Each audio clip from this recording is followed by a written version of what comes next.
पठान ने रिलीज होते ही पहले 270 करोड़ रुपए कमा लिए। वीडियो शुरू करने से पहले अगर आप हमारे YouTube चैनल पर नए आए हैं तो चैनल को जरूर सब्सक्राइब कर दें और एक लाइक भी कर दें। किंग खान तकरीबन 4 साल बाद पठान के साथ बड़े पर्दे पर वापसी कर रहे हैं। वो आखिरी मर्तबा 2018 में फिल्म जीरो में नजर आए थे। शाहरुख खान की फिल्म पठान 25 जनवरी को रिलीज हो रही है। बॉलीवुड के बादशाह शाहरुख खान की नई फिल्म पठान तमाम तनाज़ात के बावजूद मकबूल तरीन फिल्म बन गई। रिलीज होने से पहले ही 270 करोड़ रुपए कमा चुकी है। किंग खान तकरीबन 4 साल बाद पठान के साथ बड़े पर्दे पर वापसी कर रहे हैं।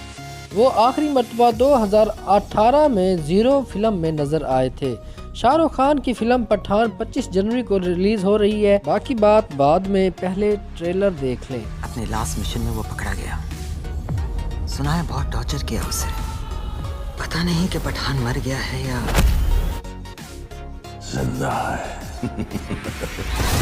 पठान का बजट भी तकरीबन 250 करोड़ भारतीय रुपए बनता है, जो कि पाकिस्तानी करेंसी में 680 करोड़ रुपए बनते हैं। भारतीय मीडिया के मुताबिक पठान फिल्म की OTT राइट्स रिलीज होने से कबल ही तकरीबन 100 करोड़ रुपए में फरोख्त हो चुके हैं। ये रकम पाकिस्तानी करेंसी में 270 करोड़ रुपए से जायद बनती है। पठान के OTT हकूक Amazon प्राइम ने खरीद लिए हैं।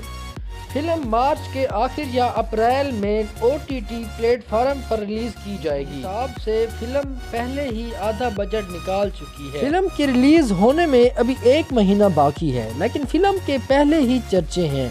फिल्म के गाने पे बेशरम रंग पर भारत भर में एहतजाज हो रहे हैं। कई मकामात पर फिल्म को रिलीज ना होने देने की भी धमकी दी जा रही है। इसी तरह की वीडियोस देखने के लिए हमारे चैनल को जरूर सब्सक्राइब करें और हमारे फेसबुक, इंस्टाग्राम के पेजेस को जरूर फॉलो करें।